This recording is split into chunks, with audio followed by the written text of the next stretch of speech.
Wen Yibing describes what it was like to grow up in a town in the Gobi Desert. Just first, the simple physical hardship of it. Harsh winters, summers so hot the asphalt on the road would melt, and get on her white school uniform, she says. This was China in the 1970s. Her town, Juchuan, had a big factory that made products out of metal and steel. There were some really poor farms.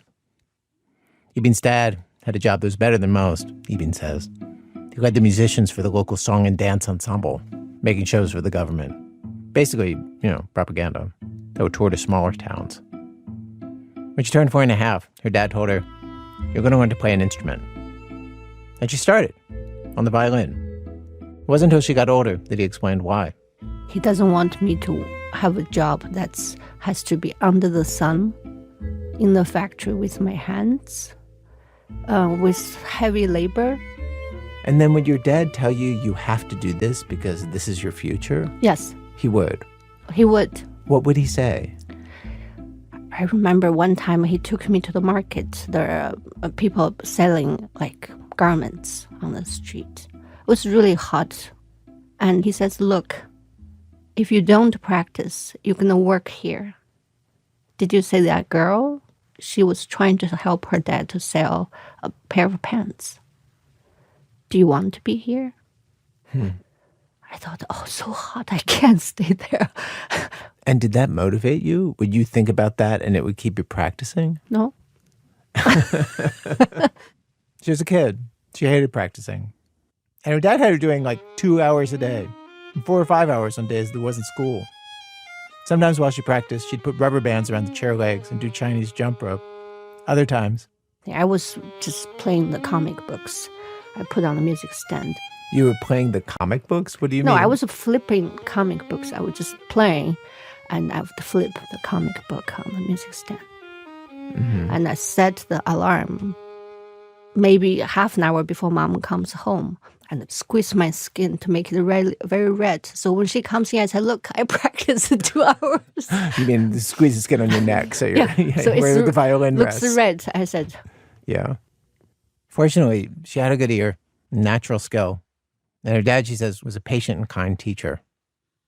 But to turn her into a musician, she and her dad faced some pretty daunting and extraordinary challenges. All this was happening during a very particular moment in China, during the Cultural Revolution. Starting in the 1960s, Western classical music was banned in the country. Couldn't be performed or played on the radio. Violins and pianos were smashed or burned. Her dad, who loved Western classical music, would stay up late at night to hear it on Russian radio stations. He knew Yibing wouldn't be allowed to play this kind of music in public. But violins were permitted in China if you were playing revolutionary music.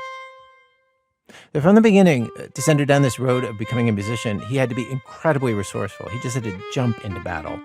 Just to get her violins to play, he found one in a school warehouse in a nearby town where old instruments were locked up. Another he secretly saved from a fire where it was going to be burned. And then he had his next obstacle. If it's so hard to get a violin, where do you get the music? He hand copied the music he borrowed from his friends. In his organization, they're violinists. They're all some sort of self-taught. They had these books of etudes for beginners that they'd hand-copied from someone else who'd hand-copied them from someone else, each book 80 or 90 pages long.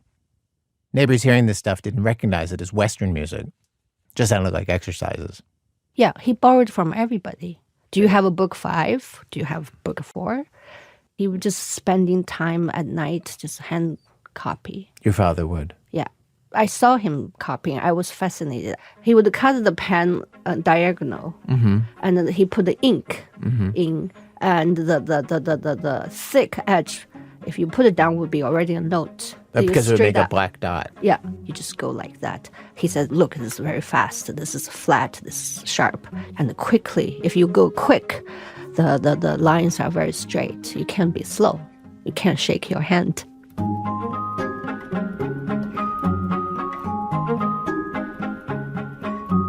Then in 1977, Yibing's 7 years old. She gets home from school and her dad is all excited. He says, come, I have something to tell you. I thought I was in trouble. He says, no, we're going to audition for Xi'an Conservatory. A year after Chairman Mao's death, China's music conservatories were open again and holding auditions. Suddenly, playing the violin could open up a whole world to Yibing, a world far from their town in the Gobi. He says, if you get in, that would be great. You have your future. Did he want you to get out of the Gobi Desert area, though? Yes. So was his goal, you'll play the violin and then you'll end up, in some big city somewhere? Yes. Then I'm on my way in a big city. It's class up. If she aces this audition, she'll be in Xi'an, one of the largest cities in the country.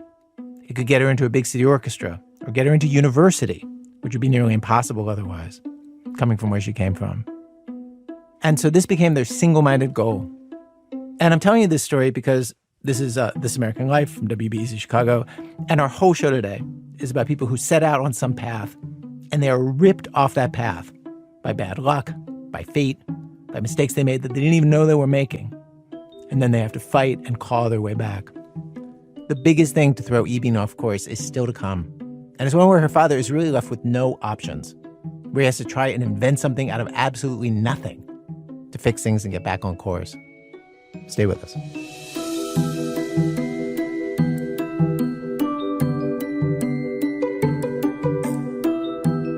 Okay, so Yibing's dad tells her about these auditions when she's 7 years old.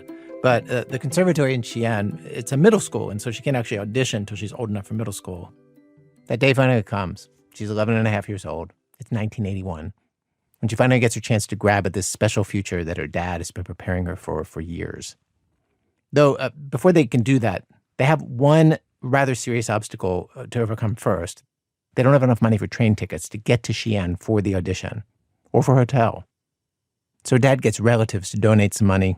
He sells off stuff from their house. And there was some money from when his dad died that had never been distributed. Getting some of that money led to a squabble with his older brother that lasted for years. But at the end of all that, money in hand, one spring day, Yibing and her dad headed off on the train. The ride to Xi'an took 36 hours, a trip unlike anything she'd ever taken in her life. First time leaving her part of China. First time visiting a big city. And what does she remember? The thing she brings up right off the bat when we talk about it? I was very excited because my dad would give me steamed cake. Each bag has 12. It was very brown.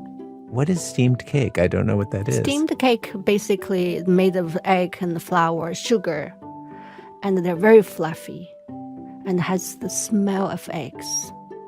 And you never had this back home? I saw it in the store, but we don't buy very often.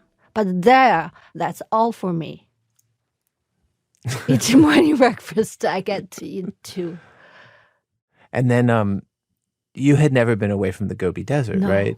So what was it like? Like, what were your impressions of the city? By the last 6 hours, we entered the Xi'an, everything was green. And we opened the window, the air was moist. I remember our heads were sticking out of the window. I said, wow, can you breathe this? And the mountain, the hills were all covered with green. We were both thinking, wow, so many trees. In the train station, they were selling fresh fruits she'd never seen. Pomegranate, persimmon. And we stayed in a hotel. I'd never been to a hotel. And then I got very excited. I thought, this is a great life if I live here. The hotel was close to the conservatory and noisy, she says, with the sounds of kids' instruments, filled with parents and kids who were also auditioning. She and her dad started to get nervous. And then he went to our neighbor next door, and the girl from just bigger town next to Xi'an. But her father played in the orchestra. I see. And she had nice clothes. And her father knows all the repertoire. And then they had a book. Like a printed book? Printed book. And the first time my dad says, can I see your book? And he took the book and says, oh, I have never seen the book. He had never seen printed music in a book? Yeah. Western composer's book. That music had been banned. He'd seen books of Chinese music, which uses a different notation.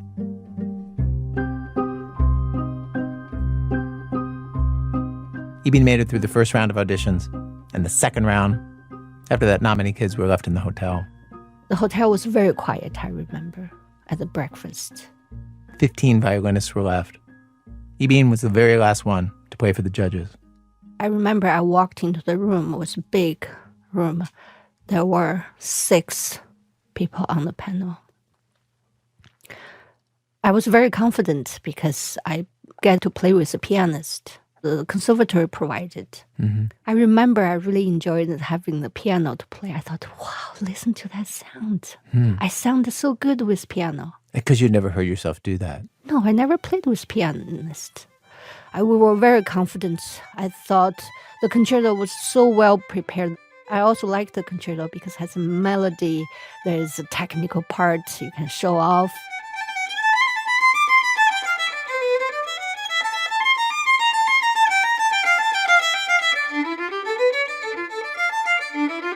This has been basically sight reading for me, the concerto that you played that day by J.B. Accolay.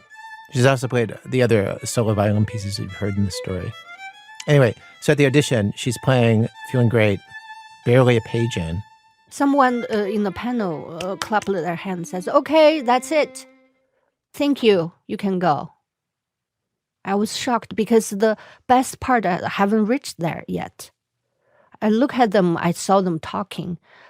One teacher, I remember, he had a double chin.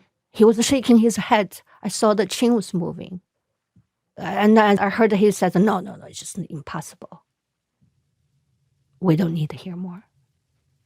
And then what? I walked out of the room. I remember I was terrified. I thought, my dad's dream, it's over. She says she also thought, I'm 11 and a half. No more Green City, no more hotel, no more excitement. Her dad was waiting for her in the hallway. He was like, so how did it go? I said, Dad, I think I did very bad. They asked me to leave. He says, but maybe you're good enough. They don't need to hear more. I said, no. One man was shaking his head. He says, no, it's not possible. My dad was so... he held his fist, hammering on the edge of the window. The sun was behind him. He says, gotta be a way, gotta be a way. In Chinese, he says, 这怎么办啊? What's the solution? What's the solution now? Got to be a way. I look at him, I felt terrified. I thought, I disappointed him. He says, I have to find a way. You wait here, he said. I said, don't go. Are you trying to talk him out of whatever this is? Because I was embarrassed. I don't want to be more embarrassed. People tell him how terrible I was. Yeah. I said, I really didn't do well. It's my fault. I'm very, very sorry. He said, did you make a mistake? I said, I don't know. He said, just wait here. Let me just remind you, most people, you fail your audition, it's over. Not her dad. He went to the classroom where the auditions were, and outside the room, a college student was packing up papers because, Yibin was the last audition. She follows, violin in hand. I heard my dad says, could she play again? If she was so terrible, can you talk to them? The guy says, no, I don't think so. It's over. And my dad says, but what happened? Can you find out? The guy says, I can't go in to talk. I'm a student. I only work here. Then my dad said, we took train 36 hours. You know where I'm from? The guy didn't answer. He said, I'm from Juchuan. The guy says, oh, my uncle lived town nearby. I know Juchuan. My dad says, so you know how hard this is. And I think the young guy had a little soft spot for that. Her dad says, can you just ask them to give her another chance? At least let her play to the end of the concerto. The guy says, I don't think I can do that. But I have to turn in these papers. I'll find out what happened with her. So we waited outside. I don't know how long. I just thought it was so hopeless. Why my dad is embarrassing me? The guy came out, told my dad, they told me that she has a good posture, she has a good intonation, but she played many wrong notes. That's not acceptable. My dad says, what do you mean wrong notes? I'm a musician. I correct every note. I played with her, practice with her. I know every note. The guy says, but maybe you don't read music well. Maybe you were wrong. He said, wait, I can show you the score. Every note is correct. So he ran back to his bag, took the music, hand copied sheet music, came over, was basically begging, says, please, please, I can't go back home like this. This is my only chance, our only chance. He says this to him? It's our only hope? Yeah. Yeah. Yeah. You're lucky. You're studying the conservatory. But do you know how many people studying the conservatory from our hometown? None. A violinist? None. Please just help me. Her dad hands the student the score, and he looks at it. He was surprised. He saw the score was all hand copied. He says, did you copy this? Who wrote this? He says, me. But who you copied from? He says, my friend. But where the score came from? He said, I don't know. The student says, wait a minute, and goes back into the audition room. This time he's gone for longer. I remember my dad was not looking at me. He would just swallow. And then this time, one violin teacher came out, was not the one with double chin. So he says, come over here. Did you play from this copy? I said, yes. And he asked my dad, that's your hand copy? My dad said, yes. You know there are many wrong notes, right? My dad says, no, I don't know. I copied right. I checked many times. I don't think it's wrong. The teacher said, but she played many wrong notes. It's from the score. This is the wrong key. There's no F sharp. But here you are missing a flat, and there's the many mistakes. My dad says, but that's all we had. My dad says, can you let her play? Finish. If she didn't play well. He says, no, it's not about that. There's no second chance. We don't give a second chance. There's no second audition. It's not fair to other people. My dad was so hopeless. He says, okay, I will talk to my colleague. My dad says, will you give her a chance? He says, no, don't ask a question like that. I'm not going to say anything. Dad says, but how many you will keep out of 15? He says, 9. 6 will get in, he says. And then 3 backups. That's all I can say. Now you have to go. What happened then? We went back home. There was 2 weeks of wait. Did you think you had any chance at all? I was completely hopeless. One day he got a telegraph from the post office. Telegram, yeah. Telegram. One sentence. Yibing Li is selected. Congratulations. He had that telegram in his hand. He read it many, many times. Read to my mom. Read to me. He was shaking. He says, unbelievable. He couldn't help himself. Had to reach out to the school. Wrote a letter to the admissions office thanking them, saying how grateful and overjoyed they were. And he asked, how come you picked her? The guy working the admissions was a very nice man. He was about retiring. For some reason, he took a moment to write a letter to my dad. Says, I had a sympathy. I heard your story. We were shocked about hand-copied each note. And I'm very touched. By the way, she got in because 3 other kids did not pass Chinese and math exams. She's on the bottom, but she's in. Congratulations. In other words, she was on the wait list, number 9 of 9 kids. Then 3 kids didn't have the academic qualifications to enter the school, so she got in.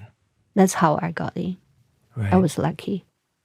I mean, it's interesting. Your dad puts you on a path starting when you're 11 and a half and everything is going perfectly.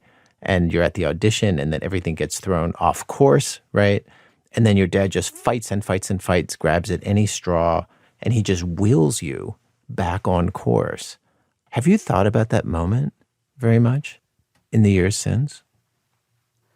I always think my dad made me. Without him, I wouldn't be me. I don't know what the other life could be. I don't know, but I love what I have. I mean, I'm so lucky doing what I love to do. It's all because of my father. From the conservatory in Xi'an, she graduated and went to an even better conservatory for college in Shanghai. She graduated there, joined the faculty there, came to America, studied at Juilliard, now lives in New York. When she first came to America, her father cried on the bus to the airport, thinking he'd never see her again. The way he saw it, she was in a dream job in Shanghai. Why would she ever leave it? But then her parents moved here in 2016. Her dad died 2 years ago. Today, Yibin performs and records and teaches. There's a 15-year-old daughter of her own. Have you had moments with your daughter where you felt like, okay, you need to jump in the way your dad did with you to save the day, to make her future? No. No. No. Why? She grew up in New York City. She can have any cake she wants.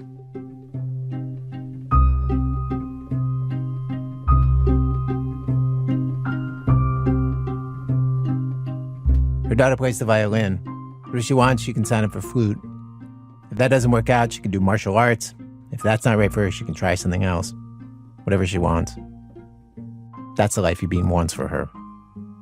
One where everything doesn't ride on a single audition, make or break your whole future, with 6 strangers in a room on some random spring morning, and your dad there to protect you.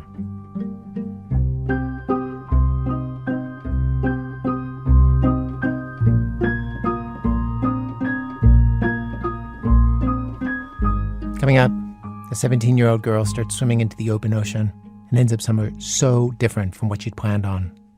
That's in a minute from Chicago Public Radio when our program continues. Hey there, This American Life listeners. I'm Wesley Morris. I'm a culture writer at the New York Times, and I co-host a podcast called Still Processing.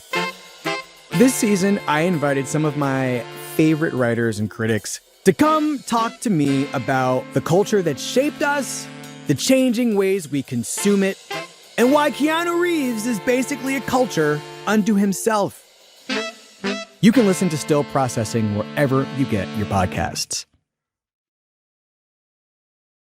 This American Life, I'm Ira Glass. Today's program, Off Course, stories of people, and as you'll hear, not just people who get thrown off the very clear course that their lives were on, and then have to invent what they're going to do next.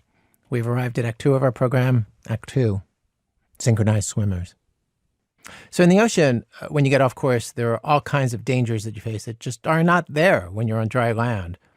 Phoebe Judge has a story where you see some of that. She's the host of the This Is Love podcast, where a version of this story first ran. When Lynn Cox was a teenager, she was a competitive long-distance ocean swimmer. 6 days a week, she'd wake up early to swim at a beach near her house in Southern California. Typically, she'd swim back and forth in the deep water between a really long pier and a stone jetty. She was training for a 21-mile swim. It was March, and I was 17 years old, and I was going for a morning swim. It was before the sun had risen, and the water was pitch black. I started swimming between the Seal Beach Pier and the jetty, and so my plan was just to go in and stretch out and swim for an hour and be done, and then go hang out with my high school friends. But I started swimming, and as I got closer to the pier, I felt the water hollowing out around me, meaning I could feel something underneath pulling me forward. Felt like something really big was swimming below. And so in my mind, I'm thinking, oh my gosh, is it a seal? And I'm like, no, it's too big for a seal. It's like, okay, is it a dolphin? No, it's not a dolphin. And then I thought, oh my God, could it be a shark?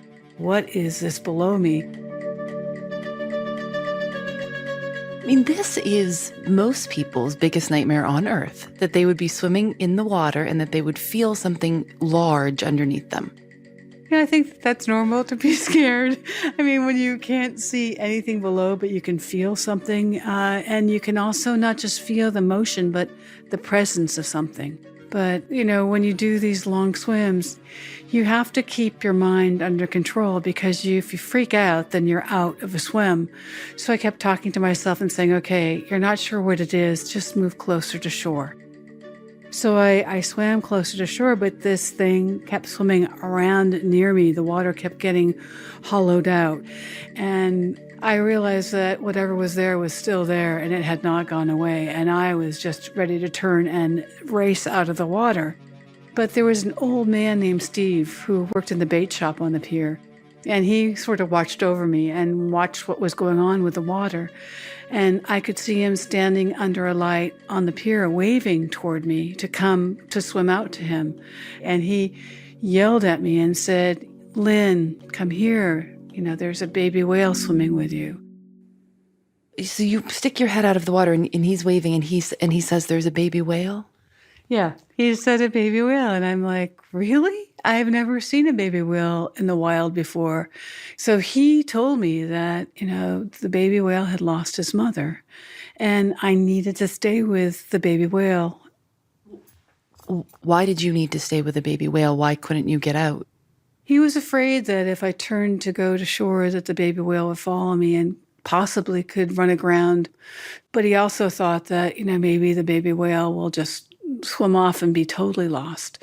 So his idea was that, you just need to stay with the baby whale. It can be dangerous for baby whales to be separated from their mothers. There are predators around, like sharks. And also, young whales are totally dependent on their mother's milk to survive. A while back, there's a story about a baby whale getting so lost, it tried to suckle on a yacht.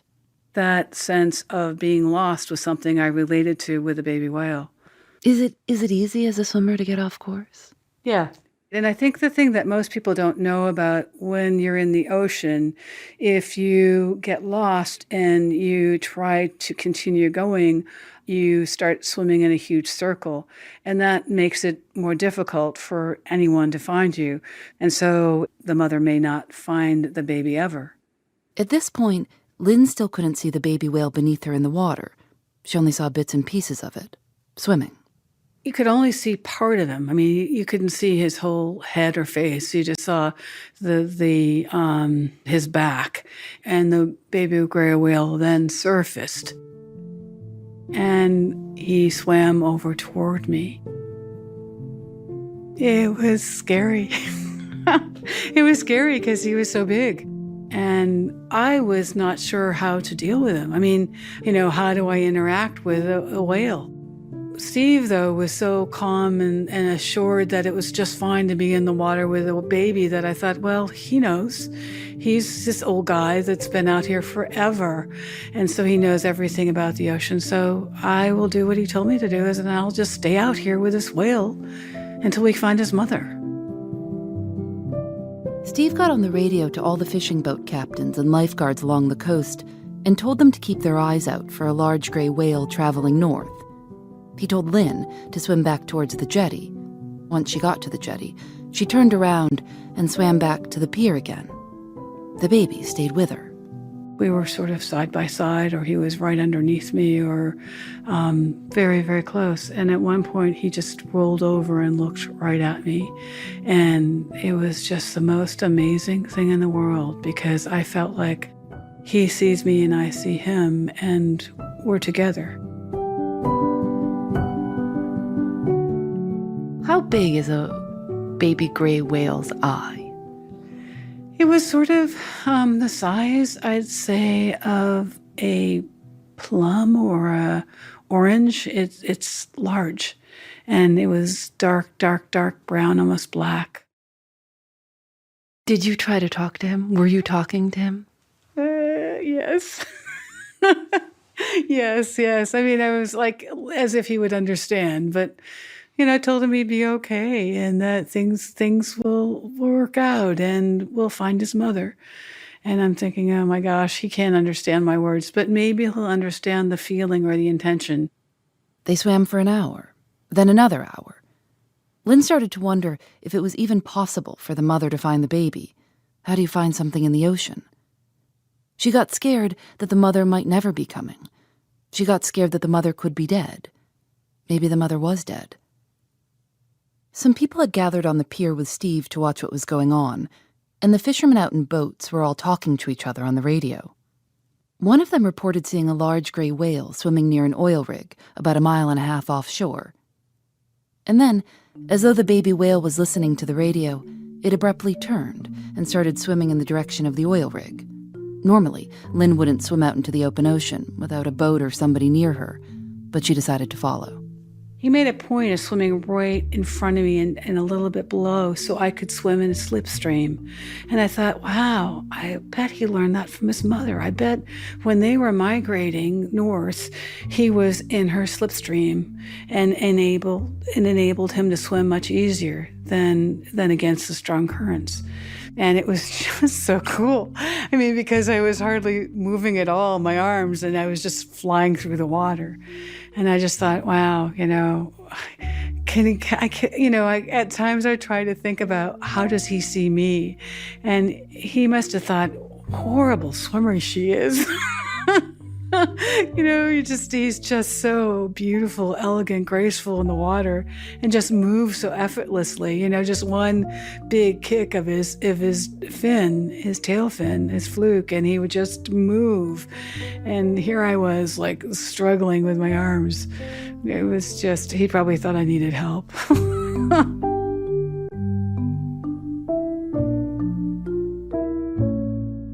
By this time, Lynn had been in the water with the whale for almost 4 hours. As strong a swimmer as Lynn was, she didn't know how much longer she could be in that cold water. They swam towards the oil rig for a while, but didn't see the other whale. And Lynn realized she'd have to make a decision soon. I was used to swimming very long distances, but, there are points along the way where I was getting tired and cold because, I was not swimming at my normal speed. I was treading water. I was wondering where the whale was going because he was suddenly diving down deep into the water. And I think it was about 4.5 hours or 5 hours into this time out there in the water, I was getting really cold, and I realized that I was putting myself in danger now. That I could go into hypothermia. And if I got hypothermia, then I could become really disoriented and I could also pass out in the water. It was 5 hours of swimming around and not really going anywhere.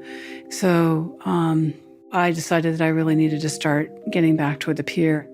She turned around and swam back toward the pier. The whale stayed with her. Then Lynn saw a Long Beach lifeguard boat coming towards her at full speed. And when it reached her, a lifeguard told her she was out too far. Then he told her something else. A commercial fishing boat had spotted a solo whale only 0.5 mile from the pier where Lynn usually swam, and that the whale was now swimming in their direction. Kept thinking, oh my God, please let him somehow hear her. Hopefully she's making some kind of noise so that he can understand that she's approaching, or maybe he's doing something that she's hearing, the cry of the baby, to come and find him. Even though this is what she'd been hoping for, Lynn didn't quite know what to do. Full-size gray whales can be 50 feet long and weigh 90,000 pounds. Oh, did you get nervous about this mother coming? I was really nervous because, again, it was like, do I stay in the water? Do I get out of the water? Do I stay with the baby? What do I do? And so I thought, well, my intention all along has been good, and the baby recognizes that. And so hopefully they're communicating and she will understand that, this has been a good thing. And what happened? When she actually swam over to us, she came over very, very slowly and didn't come really close to me initially. But a few minutes later, she came right next to me. And when a mother whale comes next to you, it's like a bus pulling up beside you. And I backed away some because I was afraid. I mean, the animal's 40 feet long, 45 feet long. And to be in the water with something so huge is frightening. I mean, because just one push of a fin or anything, I could be hurt. So I tried to tell myself, just be calm, just float on the water. And if she doesn't want you around, you will know that very quickly. So I saw them together, and it was one of the most beautiful things I've ever seen in my life, to see the mother and baby reunited. I mean, for 5 hours, we'd been out there swimming together. And she came over, she approached me. And so she was so close that I thought, I'm going to touch her. I'm just going to do it because I feel like a part of this whole thing. And I touched her, and I could feel that she felt my hand on her. And it was amazing, because she was so big. And, and then a few minutes later, they swam off.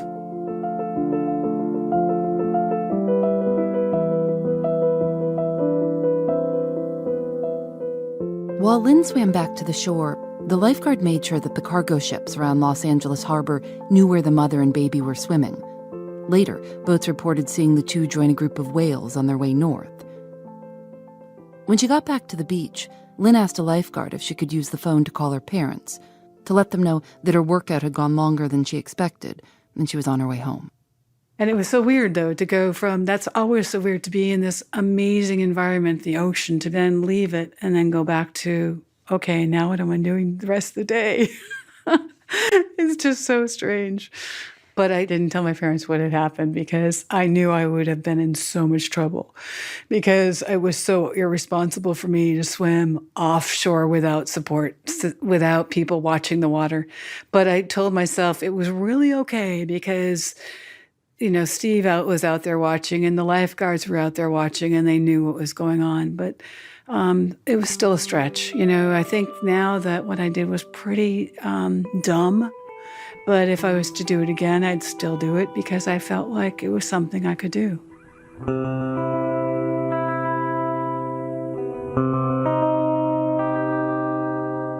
A few weeks later, Lynn found herself off course in the ocean.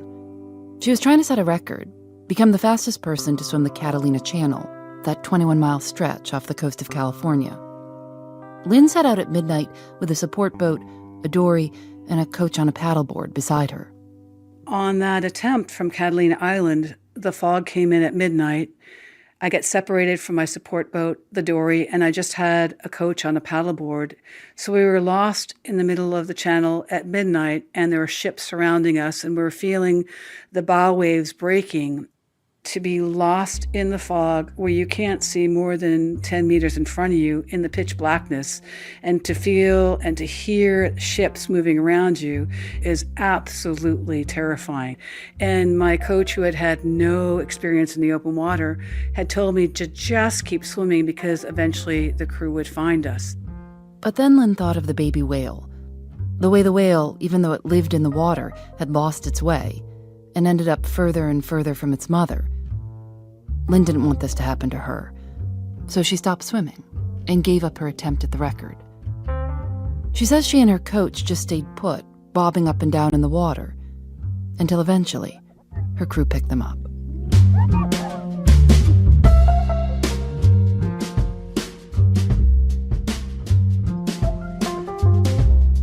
Phoebe Judge. A version of this story was on her podcast, This Is Love, from Criminal and Vox Media. Lynn Cox, who she interviewed, twice won the record for the fastest crossing of the English Channel. She's also the very first person to swim across the Bering Strait from the United States to the Soviet Union. Just for the record, by the way, it can be illegal to touch a whale, so, don't try this at home. Let your body be like the ocean tide. Let it rise and fall when you're breathing by my side. Hold me, I'm an island in this lonely blue. And I am lost at sea. body. Act 3, the year of maniacal thinking. So we now turn to another father and daughter who get abruptly thrown off the path they thought they were on, shoved off course. And in this case, we see the strange places that takes them to. Casey Wilson is a comedian. She tells the story. It begins when she's 24 years old and her mom dies, suddenly. It happened on a family trip to Rehoboth Beach, Delaware.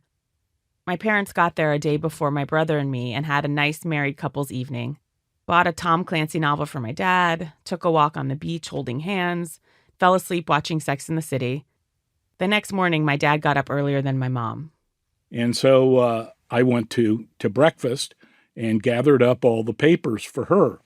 And then I came back to the room, and lo and behold, I got just the shock of a lifetime as I realized that she wasn't doing very well at all. I mean, that's to say the least. She had turned black and blue in the 2 hours I had gone and left, and she had clearly died in that period of time from a heart attack. My dad, Paul, can be a little detached when he talks about this. And it's not just that it's a tough thing for anyone to talk about. He has a really hard time talking about his feelings. But he's expressive in so many other ways. To be clear, he's a great dad. When I was 8, he built this stage for me in the backyard to put on plays, and during the finale, set off fireworks in the garden. He was my Girl Scout leader till I was 17. He's got a big personality. He's happy-go-lucky, generous, makes political ads for a living, so he has friends all over the country. People call him the unofficial mayor of our neighborhood. And my mom, Kathy, was an equally big personality. She fought for the Equal Rights Amendment, was the youngest chairwoman of the National Women's Political Caucus. She was an incredibly passionate person. The type who could go from anger to laughter in the same sentence, extremely funny, and really just fun. But the thing she'd say before anything we did was, "Let's have a big old time." And so for her to just be gone so suddenly, she was only 54. Even my dad, who has a hard time expressing feelings, the word he uses is brutal. It was absolutely instantly paralyzing, instantly frightening, and disorienting. In a state of shock, my dad did something really strange, something I've never heard of anyone doing. Well, I remember that back in the day, we had film, and so I noticed that I had a few images left on the roll. This was 2005. And I was alone with your mom, and I decided to capture the moment with a few stills. What I didn't realize is how gruesome it really did look. That when life is gone, it is gone. And Dad, why was your instinct in that moment to take photos of Mom? Well, I just felt like we might want this. Now, it turned out we didn't want it, but we went ahead and have it. I found these photos by accident. I was home about a year after she died and flipping through rolls and rolls of photos my dad took. And intermingled between pictures of his softball team were about a dozen photos of my mom, dead. And one was a selfie. I threw them on the ground and just remember screaming and crying and my dad saying, "Oops, forgot those were on that roll." I thought, who would do this? Take a selfie with a dead body? And then how do you forget you have these photos and just leave them out for your kids to find? I mean, I was equally unmoored by my mom's death. I moved a mattress into my closet. I set up a shrine to my mom around me and spent hours crying in the darkness of that strange cave. But my dad dealt with it very differently. He made choices I've never understood, and we've never spoken about it. Talking for this story is the first conversation we've ever had about that time.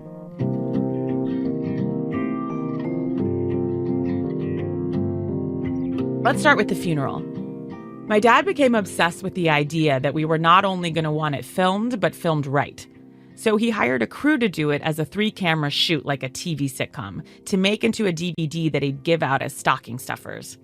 Just what everyone wants for Christmas. To give you a sense of how hardcore my dad was about all this, when I gave my eulogy, the sound cut out during the last 5 minutes. So he insisted on bringing me into the sound booth at his office to do ADR, which in TV and film is when you re-record any dialogue that got messed up. I work as an actress, and I've done this many times, but to be directed by my father saying goodbye to my mom was surreal. And so I had you re-record, and so I pushed you a little bit, and you weren't into it. You know, it was very low energy, and I said, "Come on, Casey, you've got to do this with a little more enthusiasm, a little more oomph." A little more oomph. You wanted me to feel it more. Yeah. And quote, really go there. And to cry. And to cry, yeah. So I had you do it with a little more oomph, and we finally got a good take. But why did it feel so important to you at the time? That's a good question. It just felt like that was an act of completion, and we needed it done. The final product did drop by Christmas. It was a 3.5-hour two-parter that I'm guessing not one person watched. Next, my dad decided to, quote, take the funeral on the road. Meaning he set up 6 additional funerals in different cities across the country for his friends. If the funeral in our hometown was the Broadway show, my dad embarked on the national tour. He booked hotel conference rooms, brought along a life-size photo of my mom, and re-delivered his own eulogy. At some of these, there were 60 or 70 people. At the time, I could not understand why he would put himself through this again and again. The way I saw it back then, based on his daily updates, these felt less like funerals and more like huge parties for him. I mean, a lot of these people never even met my mom, which left me wondering, what was the point? I wanted her, meaning your mom, I wanted her to feel like we had really loved her and really cherished her. Yeah. Did you think at the time you felt more like I'm doing this as sort of something to keep busy or drive towards or do instead of maybe like feeling? To me, this was healing. You know, this was how I healed. Weeks after my dad got back from the funeral tour, just 3 months after my mom died, I got a phone call from him I never would have imagined I'd get so soon. I was driving in LA where I live, and he told me he was going to start dating again. Then he amended that and said he had actually already started dating again. I found it unthinkable. How could he possibly be ready to date? It felt so dishonoring of my mom. I've never understood it and never asked why he started dating so soon till we had this conversation. The way he tells it, it's like it happened to him. This was not what I expected. So I'm at the bar, and I have my back to the windows, and all of a sudden I hear pounding on the window. And I turn around, and it's somebody I don't know, and they are motioning for me to go outside. I go outside, and they instantly start kissing me. Don't ask me why. What? Yeah, maybe they had a little too much to drink. Wait a minute. This Yes, is just harassment. Out of the blue, and I go, whoa. You're telling me a woman kissed you from seeing you in a window? Yeah, through the window. Yes. This woman was a complete stranger, and to my eye, a predator, but to my dad, this felt like a meet cute in When Harry Met Sally. And not long after that, the floodgates opened. He started dating everyone. My mom's good friends, mom's first cousin, a C-SPAN anchor, everyone. He asked a woman out he met in a crosswalk. When I think of my dad at this time, it's like he was a blurry image. He just never stopped moving. Some people say that the first year after a loved one dies is the worst, but for him, as he entered year 2, things ramped up even more. He was acting manic. He'd call every day with these new grandiose ideas and big plans that no one could talk him out of. At one point, he attempted to wallpaper our living room with wrapping paper because, as he told me, why pay all that money for wallpaper when wrapping paper at the paper source is just as nice? He bought a woman in our church new teeth. And then there was his hair. So I walked into the woman who had been cutting my hair, and she was a senior, expert. And I walked in and I said, I want to do something different. And I pulled out a $20 bill and I held it up to her and I said, I want to look like this. And it's Andrew Jackson, and he has long waves of hair that go back across his ear and to the back of his head. And I go, that's how I want to look. This senior expert gave him a large barrel perm. He texted me a picture of himself in curlers. It is a shock I've never gotten over and one I hope no one else has to go through. Then he had a run-in with the law. One night at a restaurant, he picked a fight with a maitre d' on behalf of an older woman who was not being seated, and the cops were called. And as they were dragging him out, my dad, who hadn't eaten yet, managed to rally the whole bar into throwing nuts into his mouth, shouting, "Nut me!" as he passed. He called me later that night laughing, just thinking I would get such a kick out of this story and his great comedic exit line. And he was shocked by how concerned I was. Now, just to say, my dad was seeing a grief therapist at the time. And unbeknownst to me, she helped explain what was happening to him. The sudden loss of his wife had triggered some manic behavior. It was a reaction to grief she'd seen before. There's actually a term for this, bereavement mania. Manic behavior caused by the stress of losing a loved one. And this kind of mania can happen in people with no other history of mood disorders, and it can happen just once and not recur. But at the time, I didn't know any of that. And so I was just horrified by the things he was doing and the places he was showing up. Our neighbors across the street told him, "Paul, come by anytime, whatever you need," the way people do when someone dies. And he sure did. He showed up unannounced in their hot tub more than once. I told him, "Dad, no one wants you in their hot tub every night. These are hard words you're making me say to you, but you're giving me no choice." Or there was the time someone stole his car and he tried to set up a sting to get it back.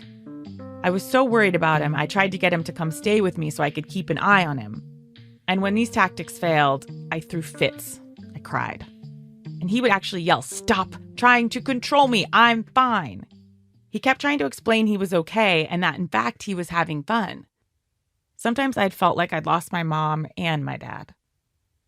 And then it all came to a head at a wedding. Can we talk about Amanda's wedding? Yeah, but I don't think it's really relevant here, do you? You don't think Amanda's wedding is relevant to the story of your manic phase after Mom died? Well, I mean, all right, you started off. I understand why he's hesitant. It's the only thing he did during that period that still embarrasses him. My dad loves weddings. They're his Super Bowl. It was for my best friend, Amanda. And my dad was the unofficial father of the bride. He was also, as always, filming the wedding. Those 3 cameras were back, baby. So we were all on the dance floor outside, and he was in his element, the life of the party. And then suddenly I couldn't find him. To my horror, I looked up and found he'd made his way into the house where no one was allowed and was standing in this room that overlooked the dance floor. He was framed by huge floor-to-ceiling windows like a fishbowl. And my dad had turned this living room into his own personal stage. He was hoisting up what looked like a dead body, but it turned out to be a bridesmaid he'd rolled up in an area rug so that just her head was popping out. Thankfully, she was in on the bit. He proceeded to bob her back and forth between his arms like the way you see guys on the boardwalk try to juggle a stick between 2 other sticks. And then, unfortunately, he stuck an empty beer bottle through the zipper of his pants and pretended to pee. Everyone was laughing, but it wasn't funny. It felt scary to see him like that.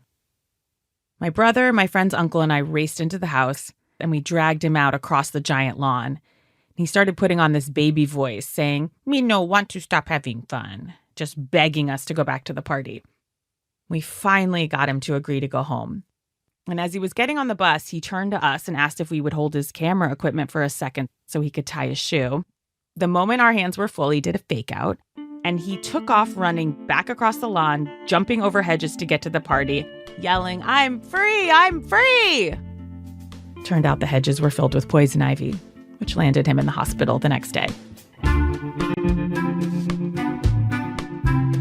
I didn't know until we talked that this moment changed something for my dad. He realized, what am I doing here? Maybe I'm a little out of control, and I started to say, I better bring it down a couple of notches. So that night really was kind of this turning point for you, huh? That's so interesting. I think so. That was certainly one that slowed me down, and which I needed at that point. Yep. I really do think that was also a big moment for me because it was just the moment that I really gave up. I was just like, I can't control this man anymore. It doesn't feel good to do that to you. And I also simply can't. I don't think anyone can. One of the reasons I wanted to talk to you, because I think when Mom died, we just grieved her very differently, you know? I really was hell-bent that, you were grieving wrong and I was grieving right. And I'm kind of laying in bed and feeling, and you're not feeling to my eye how I was. Well, I think it was just a different process for me, and I felt the grief, but I also felt this compulsion almost to be the funny man, to live a little bit, and at the same time that there is this tremendous sadness, there is the beginning of a little, freedom. It just felt different, kind of pleasant to be free of shackles. I guess the reason I thought it felt wrong to me was even when you say you wanted to feel free of shackles, it sort of implies that Mom was your shackles as opposed to grieving Mom in a way. Yeah, and I don't mean it to be your mom, but it was just the notion that there were constraints on how all of us live our life, and the constraints were off.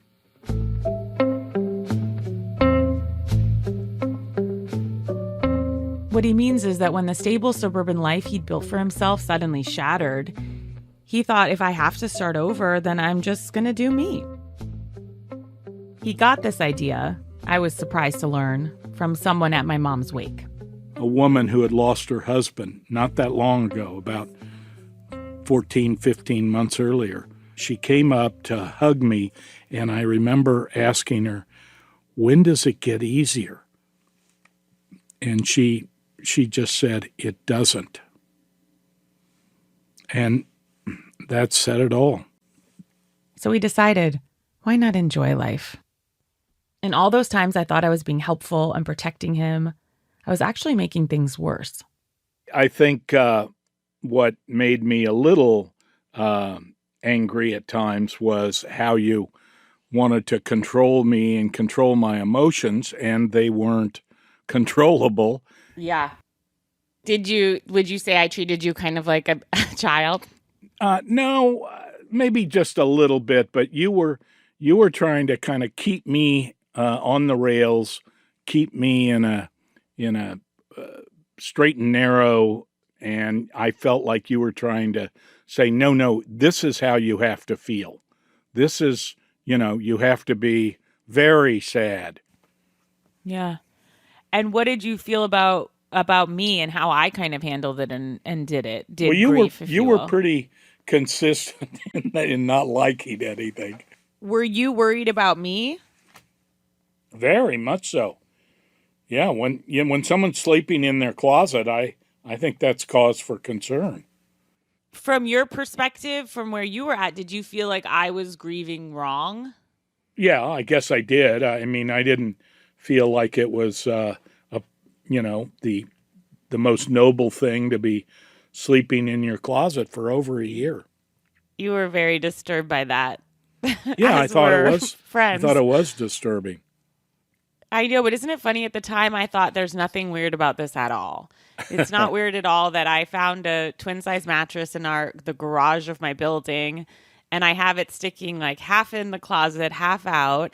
And before I would go to bed, I would just take a swig of this NyQuil every night, and then I would go through her date book, just to see her handwriting and to see kind of all the upcoming events. It's almost like a mystery you want to put together. And I think, it'd say Fletcher's graduation and doctor's appointments, and you're just kind of like, wow, to not not that this is such an original thought, but to have no notion or knowledge or something sad about someone planning out a future that's just never to be.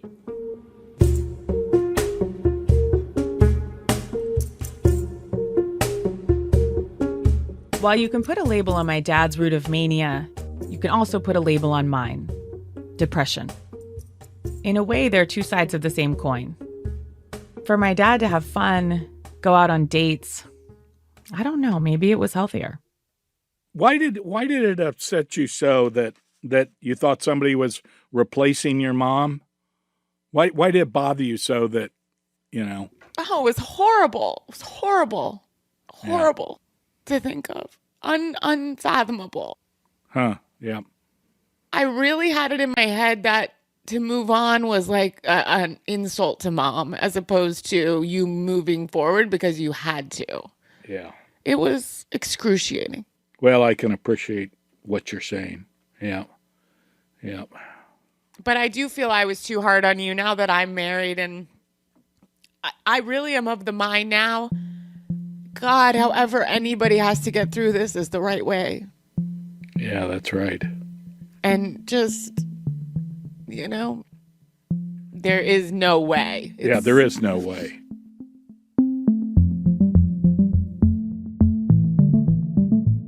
It wasn't until 8 years after my mom's death that our grief lifted a little. Not all of it. It will always be there. But I remember the moment that it lifted enough to finally feel like it wasn't crushing us. It happened on a trip my brother Fletcher, my dad, and I took to the beach. It was just the three of us, our family now, missing a limb. On the plane, my dad told us that he had met someone, a woman named Marjorie, a speechwriter and professor, and we could tell in his voice that this woman was different. He was in love. And for the first time, I was flooded with happiness for my dad that he was moving on. By this point, I was also dating my now husband, David, and my brother shared that when he got home from this trip, he was going to propose to his now wife, Kathleen. And so I remember on this trip, there was a feeling in the air that this would be the last trip, just the three of us. We didn't talk about it, but we knew. We all scuba dive, and I remember the dive we went on. There we were, 100 feet below the surface. It was very calm. But I turned and looked to my right and was shocked to see a literal abyss. Just a cliff and darkness below. It was eerie. But we drifted away from it and kept swimming, alternating who was ahead and who was behind. And that's how I like to think of us, swimming together towards the surface.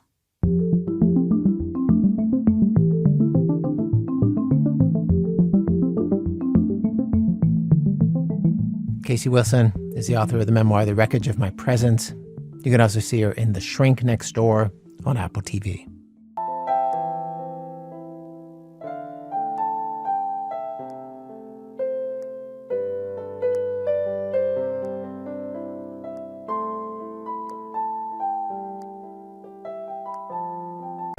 So today's program was produced by Elna Baker with help from Chris Benderev. People who put together today's program include Dana Chivas, Sean Cole, Michael Comite, Rebecca Davis, Aviva de Kornfeld, Kyla Jones, Tobin Lowe, Michelle Navarro, Stone Nelson, Catherine Raimondo, Elise Spiegel, Robin Semyon, Alyssa Shipp, Christopher Sotala, Matt Tierney, Julie Whitaker, and Diane Wu. Our managing editor is Sarah Abdurrahman. Our senior editor is David Kestenbaum. Our executive editor is Emmanuel Berry. Special thanks today to Ari Saperstein, George Green, Steve Callahan, Nadia Wilson, Lauren Sporer, Nick Pyenson, Layla Sayek, Mark Elliott, and Madeline Dahl. Eben Lee, who you heard at the beginning of our show, runs the One Music Project, which is musicians from around the world trying to bring chamber music to a bigger audience. Our website, thisamericanlife.org, where you can stream our archive of over 750 programs for absolutely free. Also, there's videos, there's lists of favorite shows if you're looking for something to listen to, tons of other stuff there. Again, thisamericanlife.org. This American Life is delivered to public radio stations by PRX, the Public Radio Exchange. Thanks as always to our program's co-founder, Mr. Torey Malatia, who has a foolproof strategy for playing Marco Polo. You start swimming in a huge circle, and that makes it more difficult for anyone to find you. I'm Aaron Glass. Back next week with more stories of This American Life.